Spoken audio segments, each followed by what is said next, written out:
Senior year, I just got bored of school. I was just like, I'm gonna travel the country. Every gathering, you saw me at JAM gathering, you know, and I'm gonna just say bing bang everywhere I go, you know.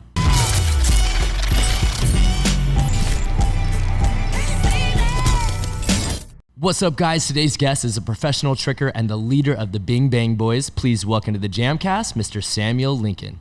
Yo, what's up, man? Welcome to LA. Hey, it's fun. Pretty crazy. I haven't seen you since, I feel like the last time I saw you in person was the JAM gathering. March, actually. Oh, that's that right. Was like just a few quick seconds. Quick little flyby. Yeah. And how long are you in town this time for? I don't know, to be honest, but I think like minimum a week, maximum a month. I'm jealous of you. You're at that age right now where you can live that gypsy life. Go around. Yeah. It's fun. I have a good friend named Pasha the Boss. He's like a famous free runner. And for as long as I knew him, he used to literally walk around carrying his clothes in a plastic grocery bag. And anytime I'd see him, he's just like, gypsy life. Yeah. That might be me soon. Exactly. I don't know. Hell yeah, man. So what made you make the decision to come out here and visit LA? So I was at Neo, actually, and I hitched a ride to Colorado with one of my Bing Bang boys. And from there, Brian hit me up, and he was like, yo, come visit sometime. James is here. I found a ticket for like $38, and I was like, I'm in Cali. So here we are. Yeah. That is super cool. And now, obviously, for those that have no idea where you're originally from, where do you call home when you're not doing the gypsy life thing? Austin. Okay, Boston. That's who I'm repping. Hell yeah, dude. And were you born and raised there? I was born in Connecticut. Oh, no. I was born in Chicago, but then I moved to Connecticut, like, right after. Okay. So I spent, like, 3 to ages 11 in Connecticut. And then I moved there to Boston when I was 12. No way. Okay, so yeah, I guess you could say your fundamental years of who you are were formulated in Boston. Definitely, the adolescence, you know. Yeah. Boston is a cool ass city, man. I've gotten the chance to work there on some movies and stuff. The only thing that I cannot handle is you guys have legitimate winters out there. Yeah, it's terrible. The snow. It snows for like one day and it stays for months, you know. No way. Terrible, so. That's super cool. And so, like, obviously you said you don't have a timeline of your trip while you're out here. So what is the goal when you take trips like this? Is it just to meet and stay with other trickers? Do you have any like plans along the way, or you're just kind of floating like a leaf in the wind? Floating, you know. I want to train, obviously, meet friends, you know, old and new. So yeah, it's fun. That's super dope, dog. And so along the lines of that, I think that one of the unique things about this is some people who probably are looking at this episode are wondering, like, how old is this guy, right? Like, we generally speaking have guests on here that, you know, are my age or older or younger. So how officially old are you? I'm a little baby. I'm only 19. 19. Yeah. Everybody in the tricking world usually thinks I'm older, but, you know, I'm just like, nah, I'm here. 100.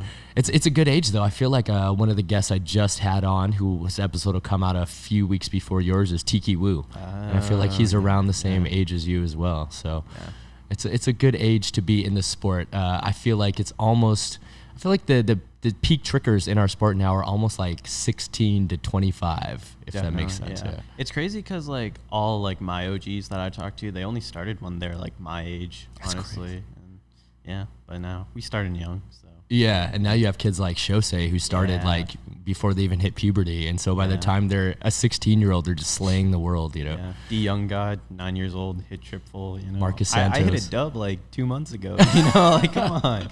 So that's crazy. That's super funny, man. But I think one of the reasons why, you know, for those that don't know who you are, they may be confused why you're sitting in the chair. But for anyone that does know who you are, I think it's really, really clear why you are sitting there, which is, there are very few times within our sport where I feel like movements are able to almost take over the community, right? So from my personal perspective, back in the day, like loop kicks, West Coast demo team, like ruled the world.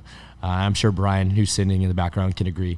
And then after that, there was like a little a move where LA was kind of like a mecca of tricking at a certain point. Obviously, Colorado has had their heyday. You can't go without talking about NTBS and the Spam Dub days back in the day and the Tricker House. But I would say if you are living in this current day and age and you have not heard of Bing Bang Baby, or if you have not seen BBB at the end of people's Instagram handles, you're living under a rock in the tricking community. And this is a movement that you're kind of at the start of. So before we even talk about your personal journey, what is BBB stand for? BBB, 4 words. Exactly. Bing Bang Baby, you know. And what was the origin behind this? So it started in the Boston tricking slash parkour community a long time ago. Actually, it's just like whenever someone would land a trick, they'd be like, "Bing bang, baby," you know. And then Boston kind of died out, and nothing came of it until like 2 years ago. We kind of brought it back. There's like a little mini gathering, and I was like, I like this, you know. So, and yeah, that's really how it started again. So. That's crazy. And so how has it grown into what it is now? Did you just initially start by just captioning your own videos with that, or how did it start to grow into what it has become now?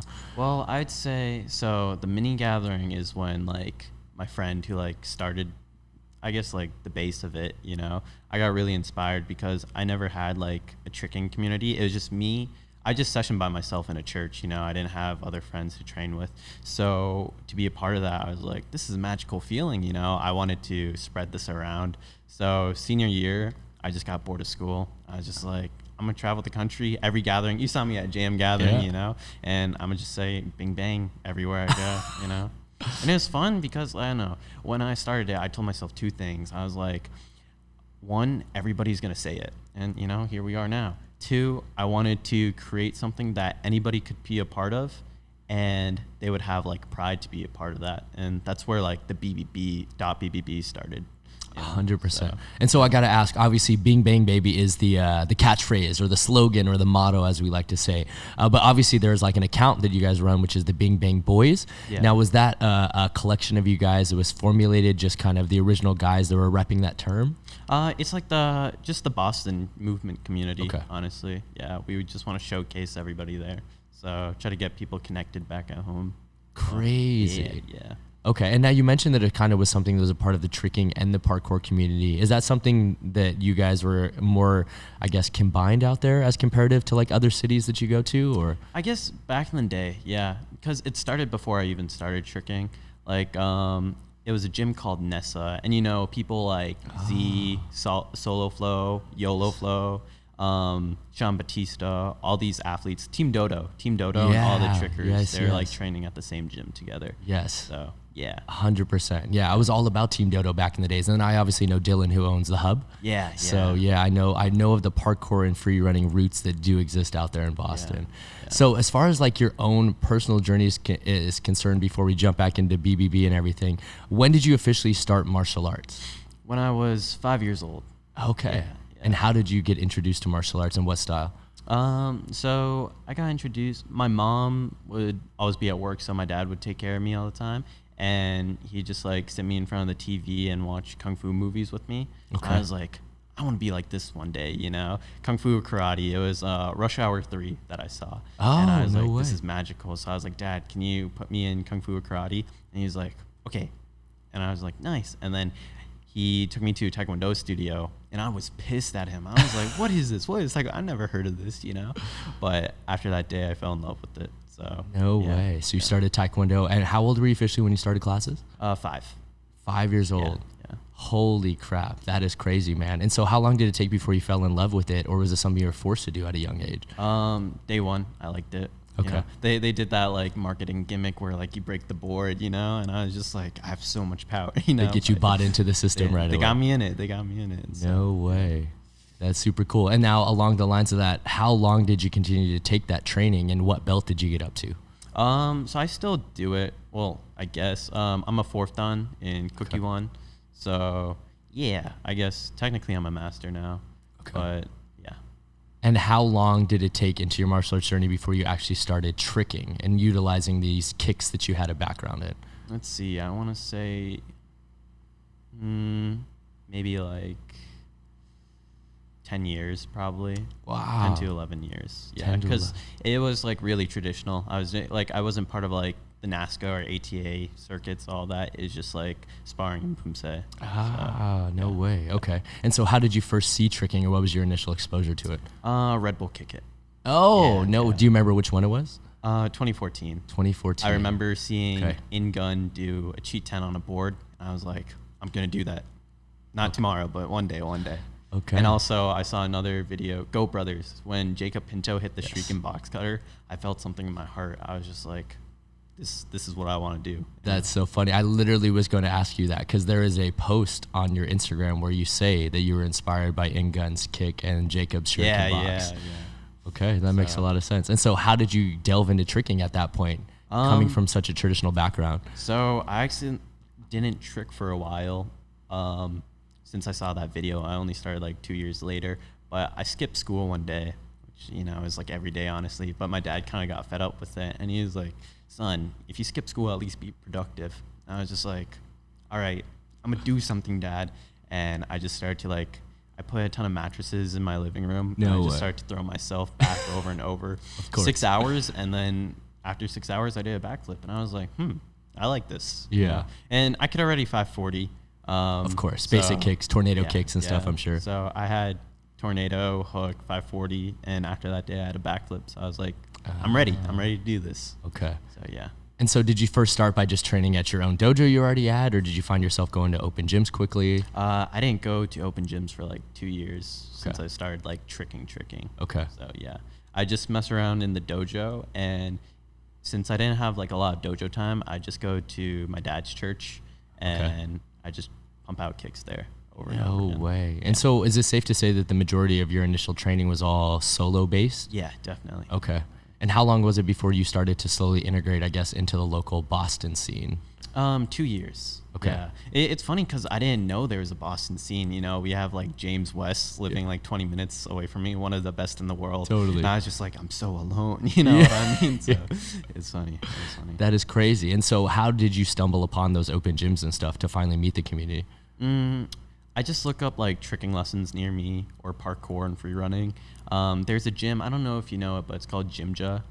Oh, yeah. Yeah. Totally. So I met a few trickers there, and they were telling me about like the sessions, what goes down, and I'm like, tricking exists where I live, and I got really excited. So yeah, people would like drive me to sessions, all that stuff, introduce me. So it was fun.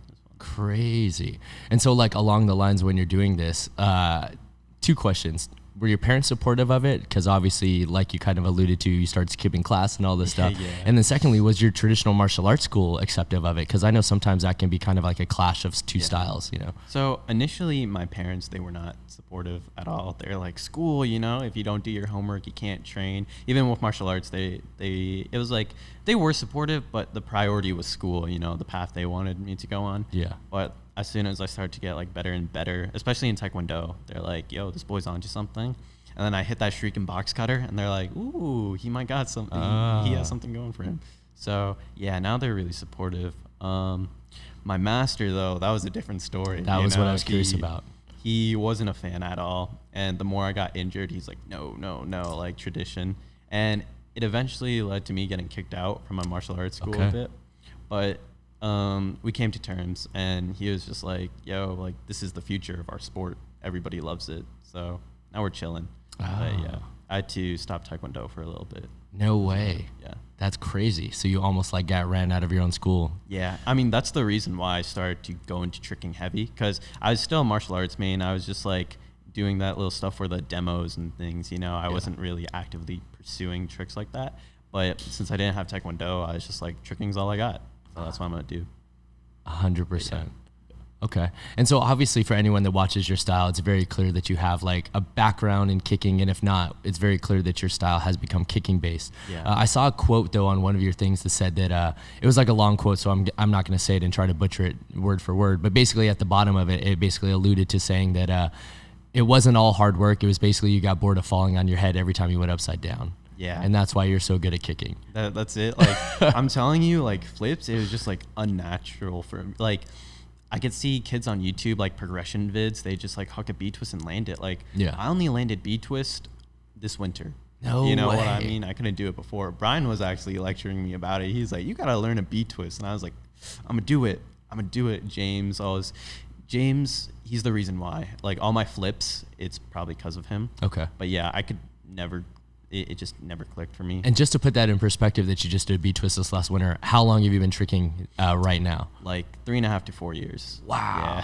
Yeah. That is crazy that you literally learned your B-twist this late into the game, so to speak. You know? I know. And dubs, I just got those too. Which is understandable. It's like a stylistic difference and things like that. But obviously, kicking has become something that has fallen into your wheelhouse so naturally, if that makes sense. Yeah. And I think it's cool, though. I think what is cool and unique about tricking is that everyone should have their own indistinct and individual style. And even though obviously everyone is obsessed with flipping, your combos really just utilize vertical kicks on a vertical axis a lot of times.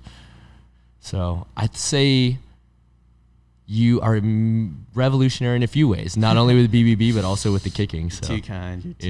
It's just what I was naturally drawn towards too. Cause like I grew up like watching MA, Cons, all those people, it just spam kicks, you know? Yeah. And I never found like a thing for power, like dubs. It was like it's cool. I could respect it. It's definitely hard, but kicks to me, I was like, it's cool. You know? Yeah. 100%. And so what was the first tricking move that you learned outside of the stuff you already had? Do you remember what it was? I'd say aerial. Okay. But the thing is, I do an aerial, like I'm a natural right twister. Okay. So all my stuff is to my right. But since I tornado kick to my left, you know, my style relearn. My style is all the way to the left. So I learned aerial, but I learned it to my bad side, quote unquote bad side. Okay. Yeah. And now when you're doing your combinations and stuff like that, are you thinking of kicking from an aesthetic perspective or thinking of just kicking to rip it and kill? My master always taught me martial arts, you know, kick to kill. Okay. So you can see like when I trick, I try to go fast, you know, because speed, that's what gets you power, you know. So 100%. For me, I know a lot of people call me out. They're like, point your toes. And I'm like, if you get hit by my 10, you're probably going to die. You know what I mean? So I was just going to ask you about that. If you receive criticism, especially because people are like, well, you're such a kick heavy tricker. Why are your kicks looking in this certain way? But if you're doing it on purpose, then that makes tons of sense. And also it's just like, I think people trying to like conform to standards, you know, we're artists, so we can't really regulate anything, to be honest. And I feel like that's the reason why a lot of people aren't kicking, because they say you have to do it this way, that way. And like, why would people want to restrict themselves when they're trying to like find themselves? You know what I mean? 100%. Yeah. I also find that and this is just my own personal perspective, but I feel like one of the reasons why people don't kick as much in tricking is that inherently from a form perspective, kicking is way more difficult. There's like so many things that you can do along the ways to having a perfect hook kick and a perfect roundhouse kick, you know what I'm saying? Whereas like, I feel like a lot of people are able to just huck a cork and land, and they're like, oh, I landed a cork, you know what I'm saying? It looks cool, cool. But hook kicks, definitely harder. 100. But I realize if you go fast enough, they can't see if you point your toes, you know? so yeah. 100%. And so obviously, like with the style that you have, you're a little less focused on flipping. Do you still practice, and do you still have a goal to get all of the flip tricks to match with your level of kicking tricks? The way I train, like my mentality, I don't really have goals. It's just whatever comes. But the thing is, I train a lot, so stuff comes naturally. Like dub cork hyper, like I didn't train a single day for that. I just did it one day. Okay. So I figured like with the vertical power I have, like a lot of stuff is going to come naturally. Right now, I just see myself doing a cheat 16. If I cheat 16, I could probably trip cork, you know? Yeah. So I was going to ask you about that. If you figured that out, that it's like the same number of rotations you're doing, and if you could just translate it, you'll be doing the same tricks. It feels the same, honestly, like my spot, because I spot every half twist in my vertical kicks. Okay. And that's why I realized like I can't rip a dub and like land it. I have to spot every half twist. Oh, so it almost feels like exactly the same. It's just one my head's under, one it's not, you know? Crazy. Yeah. Crazy. So at this point, what is the most difficult kick trick that you think you have been able to successfully land, and is there any that are on the horizon that you're training for? There's two that I did. One is on Ethan Turner's camera. Okay. But cheap 14 double and cheap 14 Peter Pan. Okay. So cheap 14 Peter Pan, I only did that to see if I could like 16, you know, I was just like no arms, like let me test out my power. Cheap 14 double, I wanted to shuriken one day, so I figured that'd be the best prereq. And also cheat 12 crowd awakener, I think that's another That's pretty wild one too. Yeah. 100%. But I'm still shooting for the 16, you know, that's the goal. Cheat 16. And eventually 18. Yeah. That would be wild to see. I'll do it. What's the timeline on that? Do you have a goal in your head? I don't know. I wanted to hit the 16 already, but I told you about this last time. I slipped my disc, so I had a big setback. But so perfect transition, because I was just going to ask you right now about your most recent injury or any injuries that have happened along the way. Yeah, so the slip. So I'd say I had two major injuries. One was when I first started tricking, since I tricked on the other side. So I was trying to do G switches at a tournament, and the mat just slipped under me, and my knee went straight into the ground, and it just went numb, and it was purple for like months, you know, and I couldn't bend it. So I didn't train for like a good 4 months back then, but you know, now I'm stronger than ever. I don't trick to that side anymore, so it's okay. It's okay. The most recent one, which was probably the worst, was my slip disc. So I didn't know I slipped it because I never had an injury like that. Yeah. But I was doing an envergado, and you know, I'm not very technical. I don't know my stuff, so I wasn't flexing. And when I punched, it just like went into on the rebound. Yeah, it went into it. Wow. So, and I kept on tricking after that. And the day after, I started like a mini gathering in Arizona. I was throwing 14s there and everything. Brian was there too. It was fun. Okay. But that made things a lot worse, and I had like muscle weakness, so my leg just started to lose all its strength and numbness. So I just couldn't do anything for months. Damn. And so how did you finally know something was wrong? Did it got to a point where the pain was too bad you saw a doctor, or? The pain wasn't bad initially, actually. Like I was at jam and I was trying to do like 540 rap 9. I just fell on the ground. I tried to do cheat 10. I fell on the ground. Cheat 9. I fell on the ground. Cheat 12.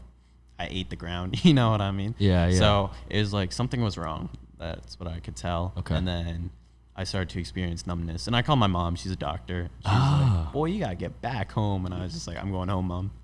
So, no way. And so what was the diagnosis of the slip disc? Did you have to go through PT or a rehabilitation, or did you just rest it out? PT, yeah. Okay. And I had like acupuncture, massages, all that stuff. So sciatica came from it. So, yeah. Crazy. And so is that an injury that you'll be able to avoid in the future based on the exercises you've been doing, or is this something that's at risk based on the style of movement you do? So it's kind of there permanently. Like once you slip a disc, it's like forever out. But they said if I just get shredded, like it'll be fine. And they don't want me. They're saying like stuff like full ins, like you can train for that, you can get ripped, but like that's not the smart thing to do. Okay. But the thing is, I don't want a full in. I want a cheat 10. You know. Yeah. So I think due to my style, I am like really lucky. Is the biggest risk on the takeoff or the landings? I'd say both, because they're both heavy impact. Okay. But yeah. Stuff like cheat kicks, like when I do dubs, that's when I feel it act up and all that. But when I do like 12s, cheat 7, jackknives, I feel normal again, you know? Yeah. So. Okay, that makes a lot of sense. And you've also probably just done that range of motion so much that it's just feels normal to your body at this part. Yeah. Okay, that makes sense. And so with that being said, how many days a week are you normally training when you're not injured? So when I wasn't injured, me and James moved to Colorado for the school year, actually. And, you know, there's sessions every day. So we had, my friend owns a dojang there. So we had hit the dojang in the morning. We'd go to the tramp park midday, and then we would session at night. So like 1 to 3 sessions every day for 7 days a week. Crazy. Yeah. And is your body able to recover at that point? Or? Yeah, like I never, before I got injured at least, like I never got sore.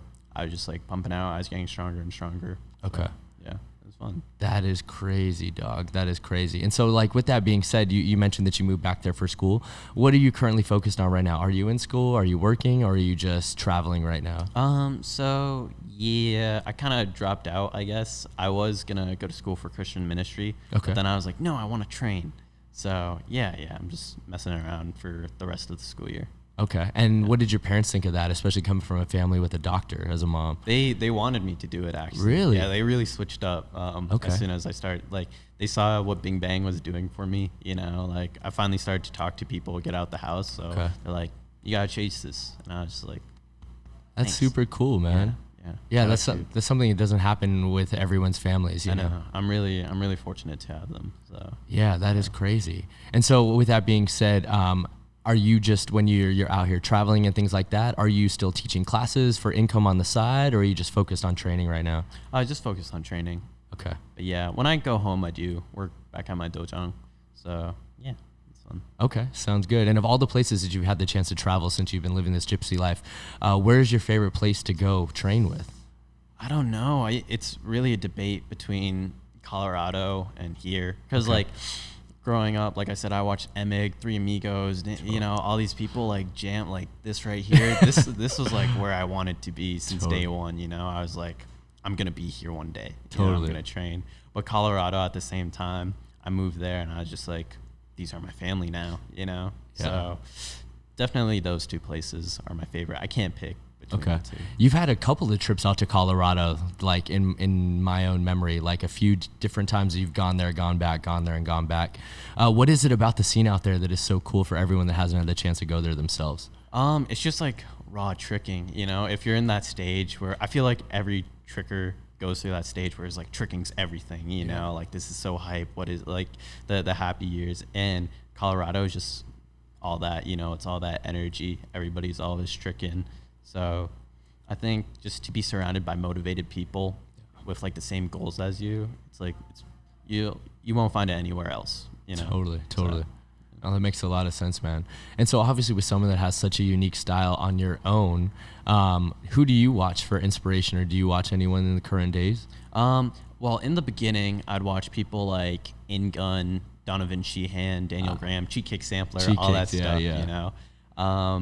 And then I evolved to people like Mikael, Pinto, you know, all the that new stuff. school kickers. Yeah. Okay. But currently, I don't really watch people just to be like, yo, I like your stuff, or like, you're my inspiration. I'm just like developing myself. But on occasion, I'll bust out like a Rianto clip and be like, yo, he's fast. Yeah. You know.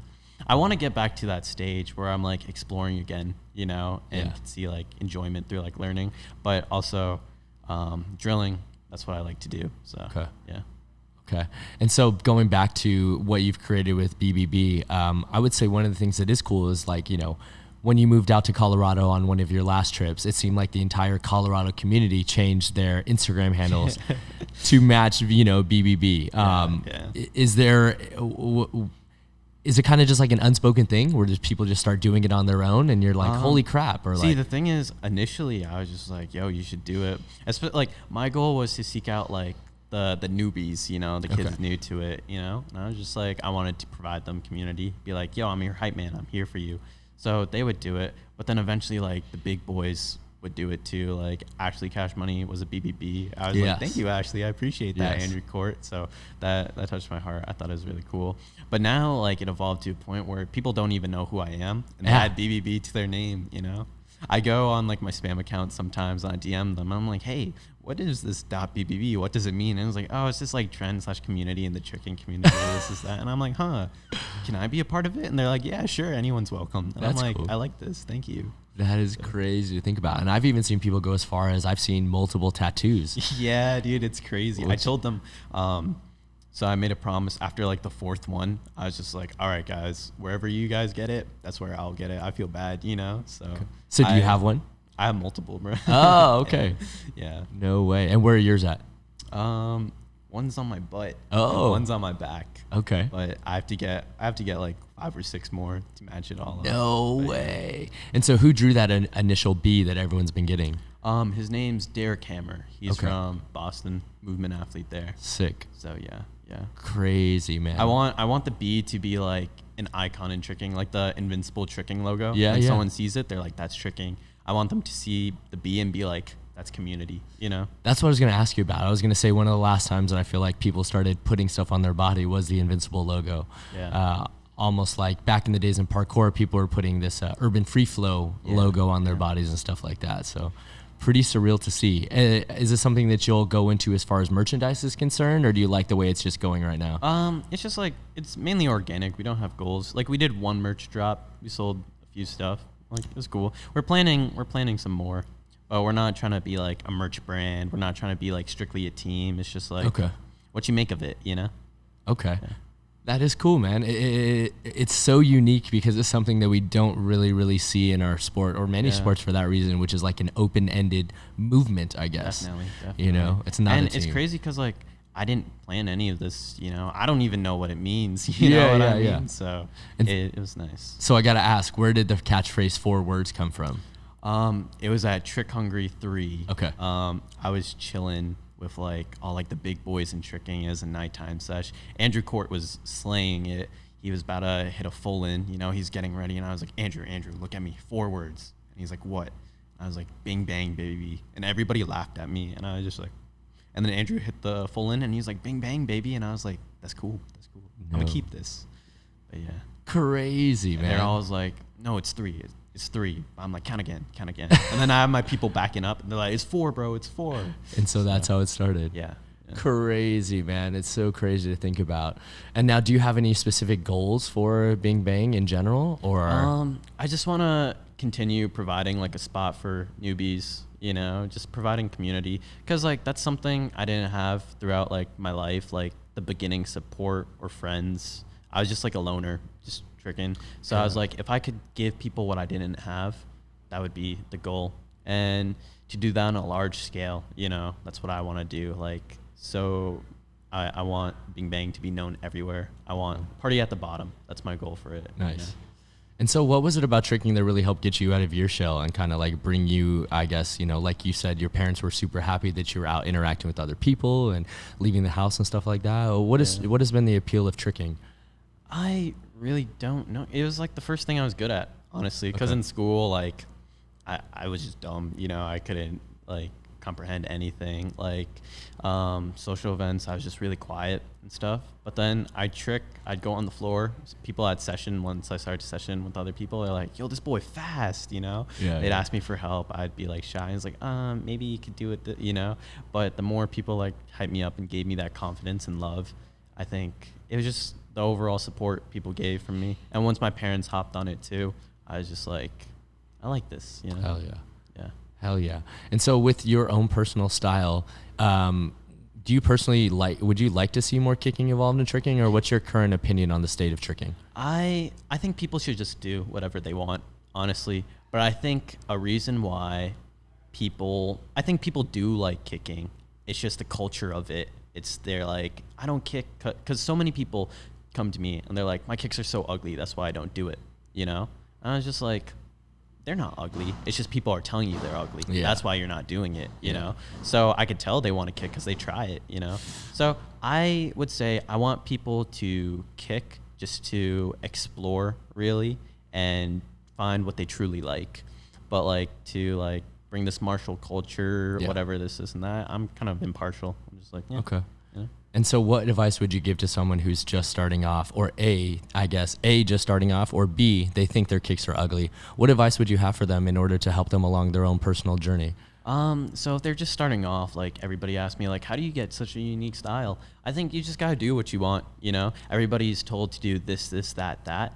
And I do think you need to learn the basics, definitely, like beat, twist, beat, kick, tornado, all that. But I don't think like the culture of it is just to go into power, this and that. But if you don't want to do that because you personally don't want to, you just see other people doing that, then you shouldn't do it. You know, just follow wherever your body takes you. Whatever you think looks cool. Like if you think a Shuriken box cutter is cool, who cares if it's overused? It's cool. Do it. You know what I mean?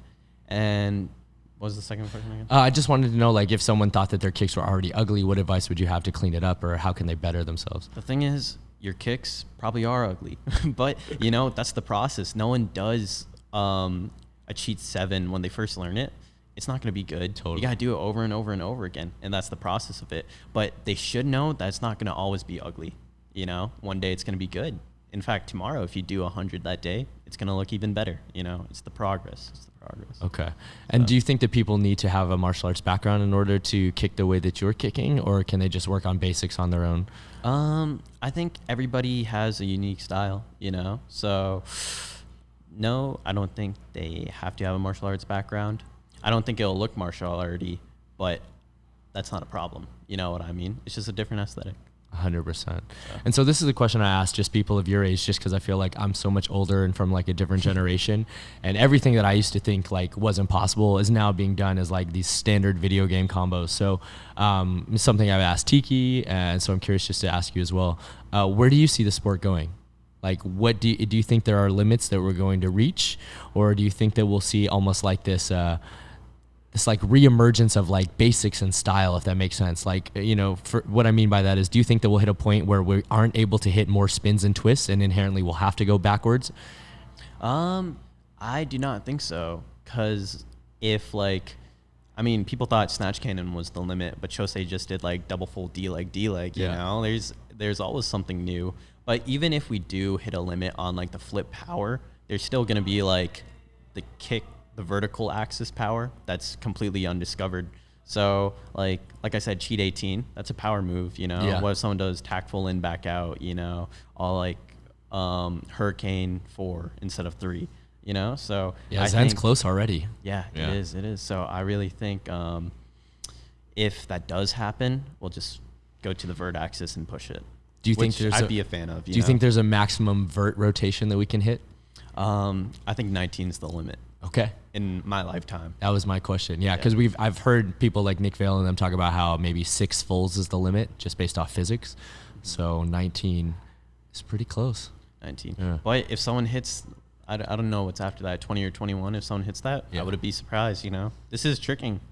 Everything seemed impossible. Like there's one time when trip cork was just like no one's ever gonna do that. Yeah. Someone did a trip cork.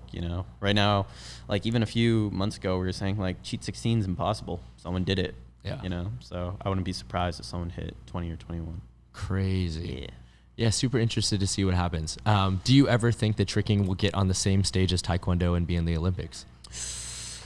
I think it will reach that level of popularity, but I don't think the Olympics will define like how popular and mainstream it is. It's kind of like breakdancing, or at least before breakdancing got into the Olympics, because breakdancing is just like, you say breakdancing, everybody knows what that is. There's breakdancing tournaments, schools everywhere. I think tricking, it's bound to reach that stage because we're in like gymnastics, karate, parkour, free running, taekwondo, kung fu, all this stuff. We're on all these like separate worlds. It's just like one day the world's gonna know who we are. 100%. Yeah, I'm very interested to see what happens. Just recently, we just had the first gold medal won for the United States in Taekwondo. Yeah, I saw that. That was by a female fighter, crazy. which is super cool. And so I wonder if there will be like, as things like that happen, if there will be an interest back into traditional martial arts again, and maybe that's a segue into tricking eventually too. I mean, in the Taekwondo world, they're like freestyle pumse. They do a lot of tricking. Totally. And freestyle pumse is becoming like the new hot thing. You know what I mean? That's what people like. Adidas is sponsoring like Taekwondo athletes in Korea. They're all freestyle pumse athletes who can 12 and all that. So I think back to your question earlier, do you think tricking will reach the stage? I think the way it could get there is by like being involved heavily in these other sports more. Seeing Shinmin Chul on Red Bull doing a cheat 10, that's more tricking than it is Taekwondo. Totally. But the thing is, we're still making it up there, Yeah. I don't know if you've seen, there was a group on America's Got Talent this year. That's actually, which is like basically a lot of the guys from the national Taekwondo team, if that makes sense. And they're doing obviously like traditional forms and kicks, but a lot of the most exciting moments are the flip, twists, and tricks where they're breaking boards. It's basically Red Bull kick it. That's what the people want. Like if you're trying to market a Taekwondo school, you don't show them like the pumse, the front kicks. You show them the back flips, the 540s, all the board breaks. Acrobatic board breaks and stuff. It's what the people want. Hell yeah, man. No, it's super cool to see your perspective. And so just curious with this, because you actually haven't been tricking for that long at all in a relative grand scheme of things. Is there any advice that you would have given yourself in order to save time along your own journey? Well, a lot of people have been giving me advice because, before I got injured to now, like people like Mikhail, Ricky Fang, they told me, they're like, Sam, it's not a race. And I think that's the most important thing that I have to give to the people, especially kids my age, because I know a lot of people succumb to the pressure of like being the best, all that stuff, and it's just like you keep on wanting to train this, but they're just breaking their body apart for what reason? It's not a race. Like condition, eat healthy, stretch, and everything will come in time. 100%. That makes a lot of sense, man. And so curious to get your take on this as well, just because you're so young. Where do you personally see yourself 5 years from now? And then where do you see yourself 10 years from now?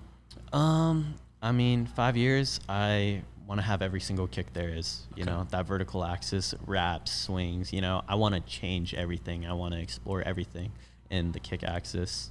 I could see myself slowing down and tricking because like my goal for tricking, it's more of like community leader rather than like a pusher. It's like Charlie Grenhart to Michael Guthrie, Gotcha. They're both doing a lot of stuff just in different aspects. And I want to focus more on the community aspect. As I grow, obviously, like when I'm young and dumb, I'll be young and dumb. I'll throw my stuff, but as I get older, I want to mature into that role more. Okay. Any specific goals you have for the community or a community that you want to build yourself down the road? I want Bing Bang to have their own gym one day. in a Taekwondo dojo too. My master actually wants to give me his business for free. Wow. So he's like, yo, I don't have any sons, but you're the closest thing I have. Wow. I started a Taekwondo like team / club under Bing Bang. So I'm getting ready to compete under that with some of the BBBs. No way. That's the end goal. Super cool. And then obviously we've kind of alluded to it earlier, but just to put it out there for anyone listening, if they want to be a part of the Bing Bang revolution, what do they have to do? Nothing, bro. Be yourself. That's all I want. Just be yourself. Hell yeah. I think that's a super good message, man. And like I said, more than anything, I have to thank you and congratulate you on everything you've done in such a short time within our sport. You're too kind to me. Coming from you too, you know. Oh, man. Appreciate it. No, man, of course. Like I said, you know, I've been able to build Jam up over the course of 9 years, and you've been tricking for half of that time, and you already have half the community changing their Instagram handles and saying your slogan and catchphrase and repping BBB, man. So, you know, on behalf of myself and everyone in the community, we thank you, and we're looking forward to see what happens next, man. Thank you. Big things. Hell yeah. So before we get out of here, can you just look into that camera and let people know where they continue to follow you and the BBB movement? So I change my username quite often, but right now it's kizzard.bbb. And for the Bing Bang Boys, it's bing.bang.boys. But yeah, check it out. 4 words. Hell yeah. Yo, guys, please be sure to hit that like button, comment, subscribe for brand new episodes each and every week. Join us every Monday for Jam Breakdowns and every Friday for a brand new JAMCast, interviewing influential members of the movement community like Mr. Samuel Lincoln himself. So that being said, guys, I got to give one more very special shout out. Thanks for coming through, man. I really appreciate it. Thank you. Can you say it with me? Oh, yeah. Let's go. All right. I'll count us down. Ready? 4, 2, 1. Bing, bang, baby. Yo. And as always, guys, coming through. I'm your host, Travis Wong. Thanks for joining us here on another JAMCast. Until next time, we'll see you all soon. Peace.